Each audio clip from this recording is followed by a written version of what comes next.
नक्शा को लेकर के आपके मौजा के उत्तर पश्चिम कोना से स्टार्ट करेंगे भंडार को, और हर एक प्लॉट पर जा करके वो सबसे पूछेंगे ये प्लॉट किनके दखल कब्जा में है, उनका नाम लिखेंगे, उनके पिता का नाम लिखेंगे, उनकी जाति, मोबाइल नंबर, आधार नंबर। हो सकता है उसमें से कुछ लोग आपत्ति भी करवाएंगे कि सर इस प्लॉट का रसीद मेरे नाम से कट रहा है, इसका दस्तावेज मेरे नाम से है, इसका खतियान मेरे नाम से है, लेकिन दखल मेरा नहीं है। तो हम लोग उस आदमी का, उस व्यक्ति का हम लोग आपत्ति भी नोट करेंगे। ऐसे करते करते हम लोग हर एक प्लॉट का हम लोग दखल पंजीयक बना लेंगे, एक रजिस्टर बन जाएगा हम लोगों के पास, जिसमें हर एक प्लॉट का हम लोग का दखलकर्ता का नाम हम लोग को मालूम रहेगा। साथ में उसके साथ साथ एक प्रक्रिया और चलेगा कागज का, प्रपत्र 2 और 3 एक आप लोगों से हम लोग स्वघोषणा भरवा करके लेंगे। ये फॉर्मेट इसका है, प्रपत्र 2 और इसके पीछे में आपका प्रपत्र 3 एक वंशावली। एक चीज समझ लीजिए, हर एक रैयत को अपना वंशावली खुद ही बना करके देना है। कैसे बनाएंगे उसका प्रोसेस हम समझा देते हैं। सबसे पहले प्रपत्र 2 को समझिए, इसमें टोटल 11 कॉलम है। ऊपर हेडिंग देख लीजिए, आपका राजस्व ग्राम का नाम, उसके बाद थाना नंबर, हल्का नंबर हो सकता है बहुत लोगों को नहीं पता होगा, हल्का नंबर खाली छोड़िएगा, पुलिस थाना अंचल और जिला। उसके बाद कॉलम नंबर 1 आपका है रैयत का नाम या सह हिस्सेदार का नाम। अगर एक लोग फॉर्म भर रहे हैं तो अपना नाम लिखेंगे, अपने पिता का नाम, जाति, पहला कॉलम में। अगर मानकर चलिए एक पिता के 3 लड़के हैं, उन लोगों के बीच बंटवारा नहीं हुआ है, वो तीनों भाई चाह रहे हैं कि उनका आपस में साथ में खतियान बन जाए, तो वो जो फॉर्म भरेंगे तीनों, उसमें तीनों भाई का नाम मेंशन होगा और पिता का नाम होगा। ऐसा भी आपका होगा कि 5 पार्टनर हैं, बंटवारा नहीं हुआ, मौखिक बंटवारा है, और चाह रहे हैं कि नहीं साथ में ही खतियान बने, तो 5 लोग इसमें अपना नाम डालेंगे। एक लोग का हम उदाहरण दे देते, मान के चलिए श्याम सिंह अपना फॉर्म भर रहे हैं, तो रैयत के नाम में श्याम सिंह, पिता का नाम अपना नोट करेंगे, वो अपनी जाति नोट करेंगे, भूमिहार हो गए, यादव हो गए, जो भी आप पांडे, जो भी जाति अपना नोट करिएगा। कॉलम नंबर 2 आपका स्थायी पता का है, अपना ग्राम, पोस्ट, थाना प्लस जिला। उसके बाद आपका आता है खाता, खेसरा, रकबा, चौहद्दी, कॉलम नंबर 3 से लेकर 6 तक। मानकर चलिए आपके पास 10 प्लॉट है, एक प्लॉट का उदाहरण हम देते हैं। खाता नंबर 40, खसरा नंबर 1150 में 10 डिसमिल आपका जमीन है, तो खाता में 40 भरिएगा, खसरा में आपका 1150 आ जाएगा, और रकबा में आपका 10 डिसमिल होगा। बहुत कम ही ऐसा प्लॉट है जिसका रकबा आपका एकड़ में जाएगा। अभी चूंकि सर्वे हुए आपका 115 साल से ज्यादा हो गया, नक्शा आपका हो सकता है 10 एकड़ का भी एक प्लॉट होगा, लेकिन स्थल पर हो सकता है उसमें 50 को प्लॉट नया बन गया होगा, तो जोत आपका भी बढ़ गया है। जो भी प्लॉट आपका है सब डिसमिल में ही मिलेगा। फिर आपका आता है चौहद्दी, हर एक प्लॉट का आपको चौहद्दी लिखना है। इसमें चौहद्दी जो आप लिखिएगा वर्तमान दखलकार का, ये नहीं कि दादा के नाम से लिख दिए और दादा कभी गुजर गए 50 साल पहले। जो अभी जो लोग जमीन जोत रहे होंगे उसका चौहद्दी में नाम मेंशन करना है। अपना जमीन है उसका आपका 4 चौहद्दी होगा चारों तरफ से, उत्तर, दक्षिण, पूरब, पश्चिम। उत्तर में श्याम सिंह, दक्षिण में राधा देवी, पूरब में पैन, पश्चिम में सड़क। ऐसे करके आपको हर एक प्लॉट का चौहद्दी मेंशन करना है। चौहद्दी जो लिखिएगा जान लीजिए जीवित आदमी का नाम लिखिएगा। फिर आपका किस्म जमीन आपका किस तरीके का है, हो सकता है उसमें आप घर बना कर रह रहे हो, या हो सकता है उसमें 2 फसल होगा तो उसमें आपको धनहर भर देना है। एक फसल अगर साल भर में होगा तो आपको उसको भीट भरना है। अगर 10 साल से प्रति होगा तो वहां प्रति भरा जाएगा आपका। फिर है शेष को छोड़ करके लगाना। अभी आपका जो रसीद कट रहा है वो सब लोगों के पास डिजिटल रसीद होगा, कंप्यूटर का रसीद। अभी से 5 साल 7 साल पहले हाथ वाला रसीद कटता था, तो कंप्यूटर से जो रसीद कट रहा है उसमें देखिएगा शेष को छोड़कर लगान लिखा हुआ है, वो भरना है तो भरिए, नहीं तो अगर नहीं मालूम है तो उसको खाली छोड़ दीजिएगा। फिर आपका जमाबंदी संख्या, हर एक लोगों के पास रसीद कट रहा होगा, कुछ ही लोग ऐसा होंगे जिनके पास रसीद नहीं होगा। ये समस्या तब आएगा जब आपका दस्तावेज का जमीन रहेगा।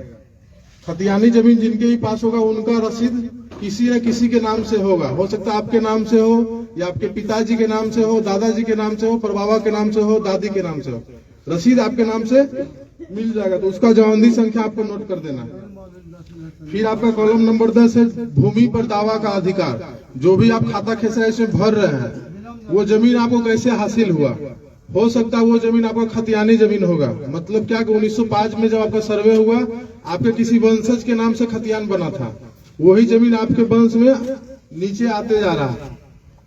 दूसरा जमीन आपका होगा आप खरीदे, आपके पिताजी खरीदे, आपके दादाजी, आपके कोई भी पूर्वज खरीदे किसी से, वो आपका दस्तावेज का जमीन हो गया। उस प्रकार के जमीन में आपको क्रय लिख देना है। फिर आपका है बंदोबस्त। कुछ लोग को रहने के लिए जिनके पास जमीन नहीं रहता, सरकार 3 डिसमिल जमीन उनको बंदोबस्त करता है, बासगीत पर्चा। या फिर जो सैनिक के विधवा रहते हैं, सरकार उनको जमीन देती है 5 एकड़।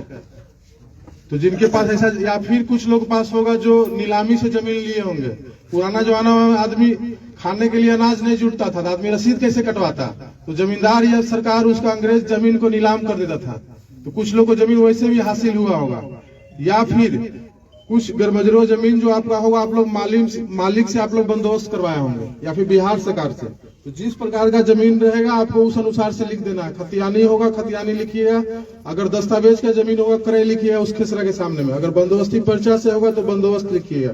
दान पत्र से मिला होगा तो दान पत्र लिख देना। फिर आपका 11 नंबर कॉलम है अभियुक्ति।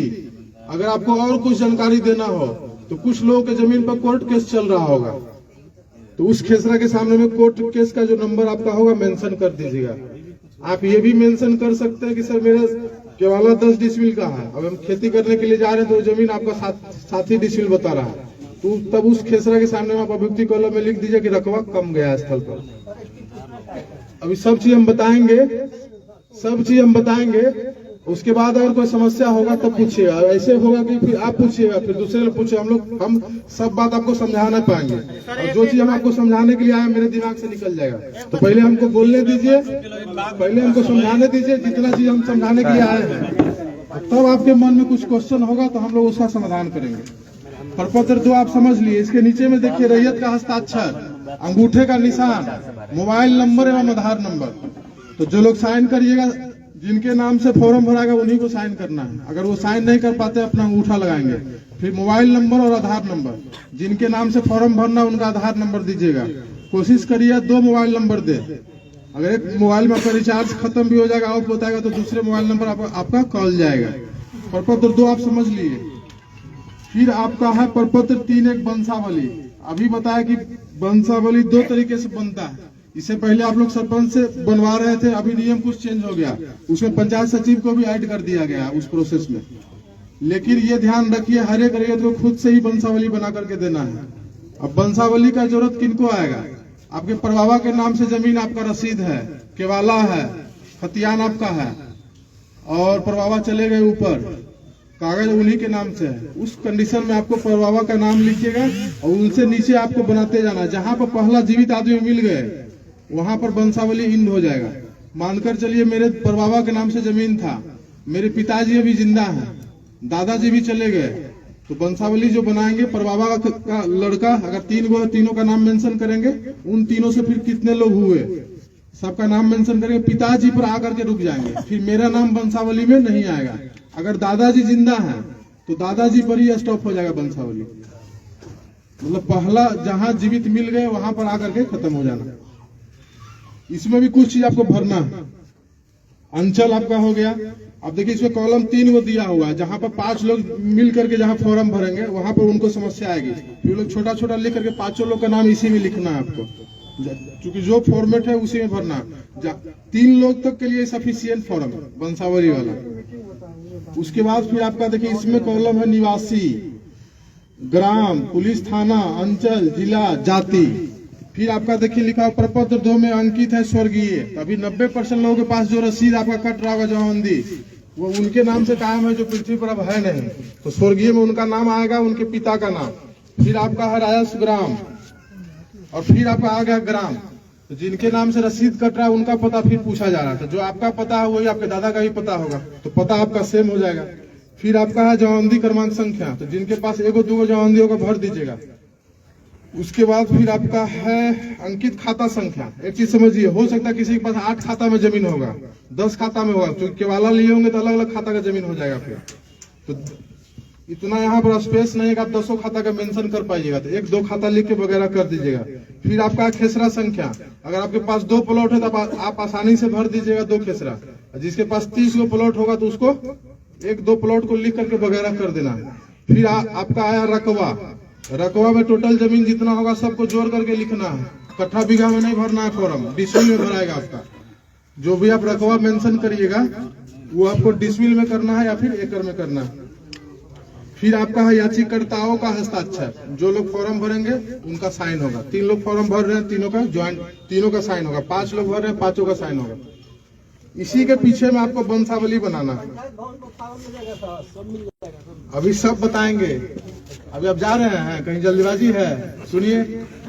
इसी के पीछे में आपका वंशावली बनेगा। जैसे बोले अभी परबाबा के नाम से जमीन है तो उनका वंशावली, या फिर आपके दादाजी के नाम से जमीन है। कुछ केस में ऐसा होगा जिनके पास कागज अप टू डेट है। मान के चलिए मेरे नाम से सब जमीन है, हम जोत कर रहे हैं 20 साल से, और सारा कागज मेरे ही नाम पर है, तो हमको वंशावली पीछे में बना करके देने का जरूरत नहीं है। वंशावली उनको देना जरूरी है जो कागज है लेकिन वो जिंदा नहीं है। इसी के पीछे में फिर आपको एक चीज और है, देखिए वंशावली में 2 पेज है। इसमें भी सेम आपका वही है जो प्रपत्र 2 में आप भरे, रैयत का नाम, पिता का नाम, अस्थायी पता, खाता, खेसरा, रकबा। अभी प्रपत्र 2 में हम बोले कि हर एक प्लॉट का चौहद्दी लिखना है। इसमें भी आपका चौहद्दी है लेकिन उसको आप खाली छोड़ दीजिएगा, इसमें चौहद्दी नहीं भरना। फिर आपका जो संख्या भरिएगा, साइन करिएगा।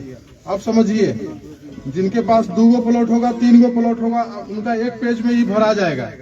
और जिनके पास 15 प्लॉट होगा, 20 होगा, 50 होगा, उनको ऐसा